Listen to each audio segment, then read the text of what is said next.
Hello and welcome to another edition of Sparky Help. This time we're looking at the easy guide to temperature coefficient.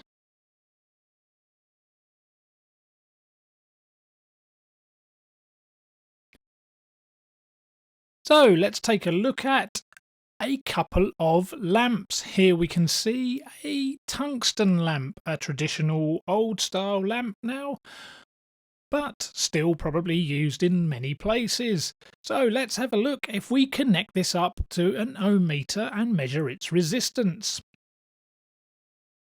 Now we can see the resistance, and let's assume it's going to be connected to a 118 volt supply. We can work out how much current and how much power would actually be used for it. So let's have a look at this table, and we can put our resistance in 15.4 ohms, and there's our assumed voltage 118. Let's work out the calculated current. Well, we can do that by using Ohm's law. And if we do one divided by the other, we get a current of 7.6 amps. Using the figures we have here as well, we can work out how much power we would have. V times I, and we get an assumed power of 896 watts. Now let's have a look at a different type of lamp. This is an even older style lamp. This is a carbon filament lamp. And as you can see, it looks very traditional to the last one, but you can see there's a coil black filament in there. That is carbon. So let's measure its resistance. Now, as you can see, we have a much greater resistance. Let's add it to our table. That's 485.3 ohms. Let's assume it's connected to the same 118 volt supply, which is what we're going to do. We can calculate the current and calculate the power using the same formulas. There's our assumed current, which is going to be 0.243 of an amp, so that's 243 milliamps. How much power will this generate and produce in heat? There's 28.6 watts. Now let's actually connect these up to the supply and measure how much current is there and how much power we're going to have, and then let's work out if the resistance is the same or different. So now you can see that they are connected up and you can see the currents that are flowing. And also the power. So let's go back and put those into our table. And therefore what we can actually do from this, you can see that the currents are different. What we actually thought was going to flow was 7.6 amps. It's much lower at 0.547. What would explain this? Well, the only thing that could have changed, as the voltage hasn't changed, is the resistance, and the resistance must have gone up. So we can work out what the final resistance of this lamp actually was by using Ohm's law, using our new figures, our original voltage divided by our actual current. And that gives us a grand total of 215 ohms, which is a huge increase compared to what we measured. The actual power flowing then is 64.5, not the nearly 900 that actually we calculated. So resistance has had a huge impact on this particular lamp based on our calculations at 18 degrees. Let's go look at the other lamp. Oh, we can see the current is different again. Maybe not so significant as the last one, but it is different. We can also look at the power, and that is also different. So let's go add these to our table and work out what the resistance was. And there's our current of 0.32 of an amp that actually flowed in the end. By using Ohm's law, we can calculate the actual resistance when it was up and working. And we can see that this time the resistance seems to have dropped compared to the last one, 368.7 ohms. The actual power, so there's our 37.76 watts.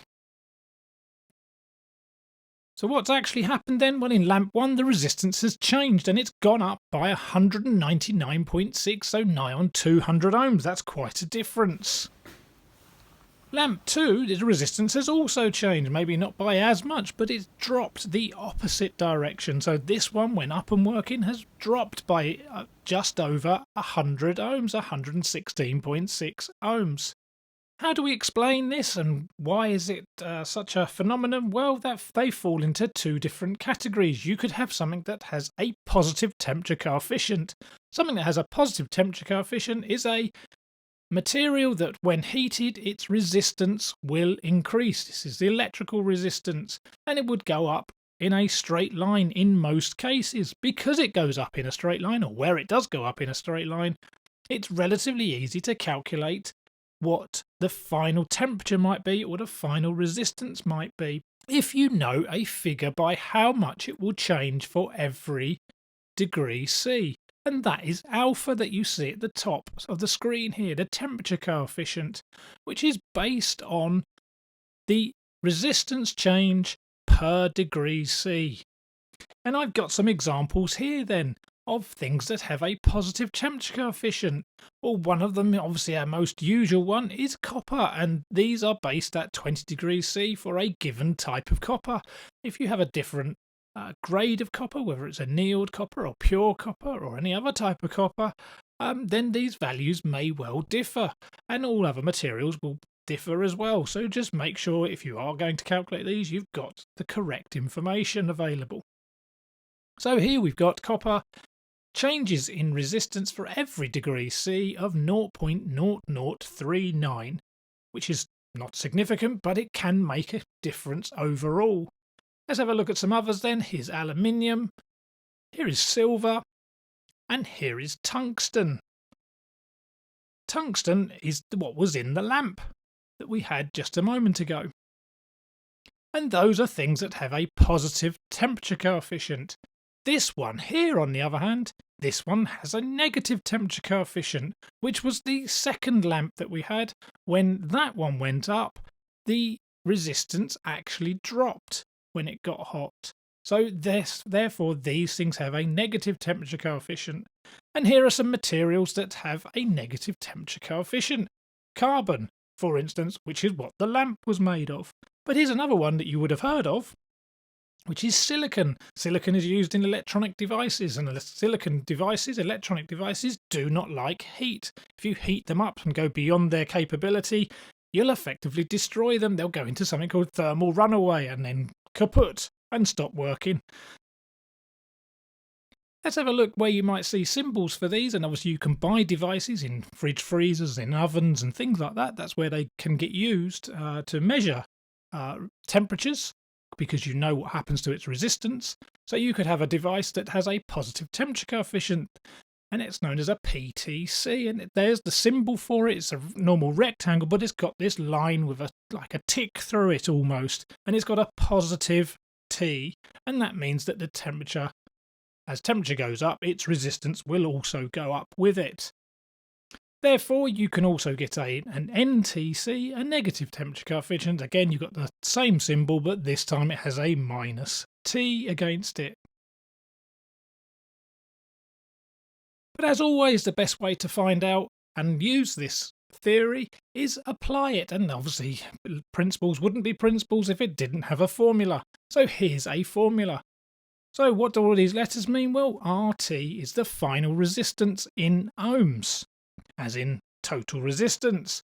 We've then got RO. This resistance is at, in this particular case, could be at 0 degrees, or its reference resistance. In other words, its starting point where it happens to be. And again, that's measured in ohms.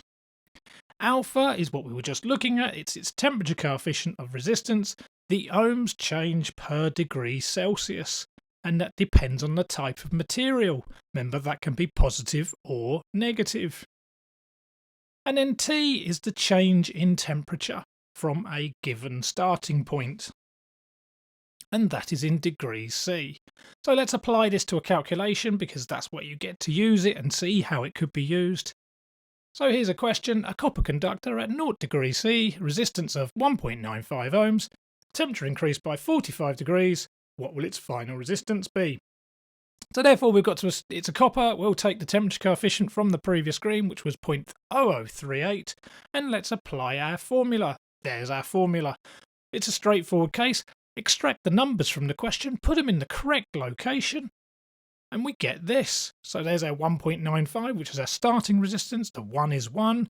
And then you've got the plus your temperature coefficient, 0.0038, and multiply that by 45. Just make sure when you do this, you've got the brackets in the correct location.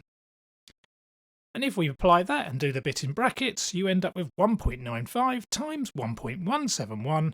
And our final answer means the overall resistance will have changed to 2.28. It can be predicted. So hopefully that one's quite straightforward. Let's look at another formula. This formula has a couple of resistances.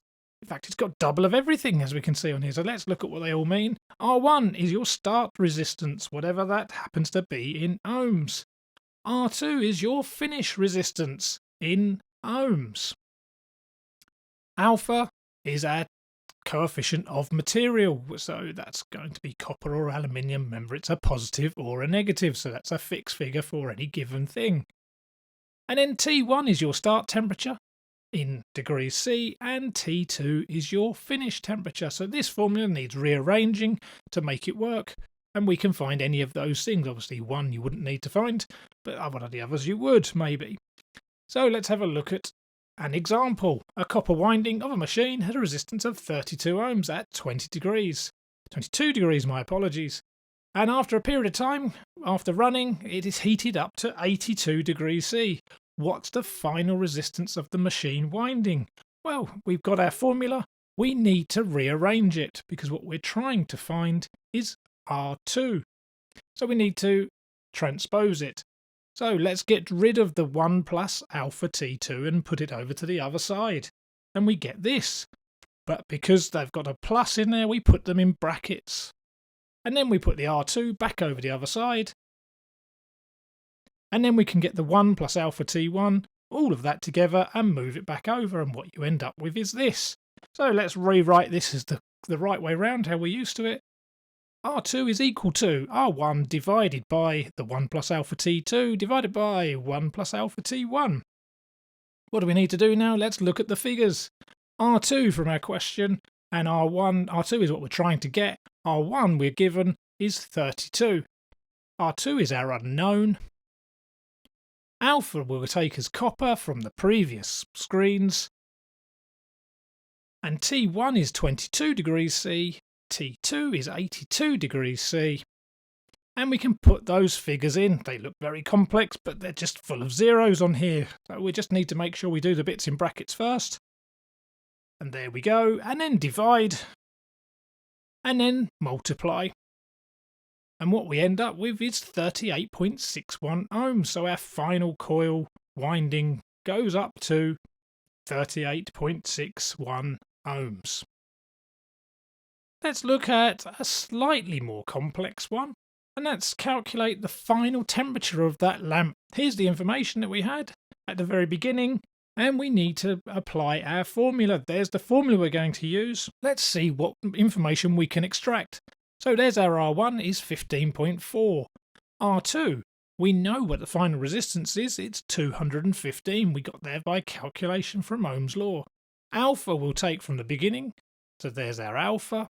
We know the temperature was 18 degrees C because we measured it. T2 is our unknown. We want to find out what it is. What I can tell you is it's hot, but we'll find out exactly what it happens to be. So this one involves a bit of a complex rearranging. So let's do the similar process what we did on the previous one. We'll get to that position. And now basically we'll move over to there. So we've got this. So we've got rid of the R1 and with R2 and then put that over on one side and we're left with 1 plus alpha T2. We want to break that one down because we want T2. So let's get rid of the brackets on the left hand side and we'll take the 1 away. So therefore we're going to take 1 away from the entire other side. So we've got to put a bracket round it. That leaves a straightforward multiply on the other side. Well, the multiply, to get rid of a multiply, becomes a divide. So I don't want it to be improper fractions, fractions within fractions. So what I'm going to do is I'm going to turn it into a multiply, but it's going to become a 1 over. But it's going to 1 over, it's going to multiply all of that side So you get this. Now we've got that, there's our formula to crack on with. We can now put our figures in. Looks complex, maybe it is quite complex, but shows the power of what you're able to do. And then we can put our figures in, making sure we observe the brackets rule. And then finally, we get down to our answer of T2 equals 3,131 degrees. I said it would be hot, but then think about it, it was a lamp, is a lamp, and in order to provide light, it needs to glow brightly white hot. And there's our final temperature. So it goes from 18 degrees to 3,131 degrees in a blink of an eye. And you wonder why lamps blow initially when you first turn them on. It's because they come under a lot of stress. I think I would come under a lot of stress if I went up by nearly over 3,000 degrees in the blink of an eye. So why is all this important? Well, we can see that resistances change. They will change. Resistance can go up with temperature. They can go down with temperature. The bit we're particularly interested in, though, is most of our conductors have a positive temperature coefficient.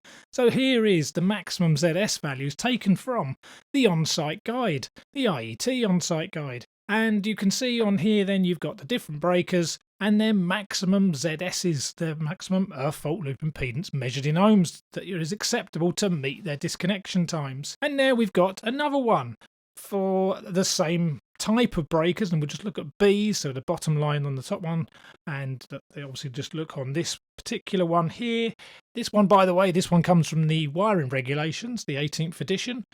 And if we just look at what temperature they're based at, so the on-site guide, the IET one is based at 10 degrees C, and the wiring regulations is based on a conductor operating temperature of 70 degrees C. So you can see for exactly the same thing, and if we look at the 10 amp type B, it's a maximum of 3.5, and on a wiring regulations, it's a maximum of 4.37. There you can see the change in temperature has increased its resistance. So what we're saying is when conductors are running, their temperature will go up. When their temperature goes up, their resistance goes up. Their resistance, therefore, will limit current flow.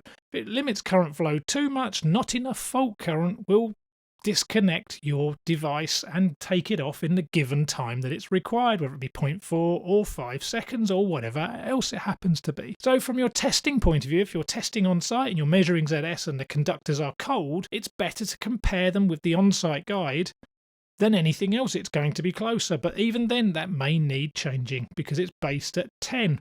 What you don't want to be doing, and because I don't think the conductors would be at 70, you don't really want to be comparing them with incorrect figures. So as a quick recap then, we can see there's our formulas we've looked at, and we know there are things that have a positive temperature coefficient and there are things that have a negative temperature coefficient.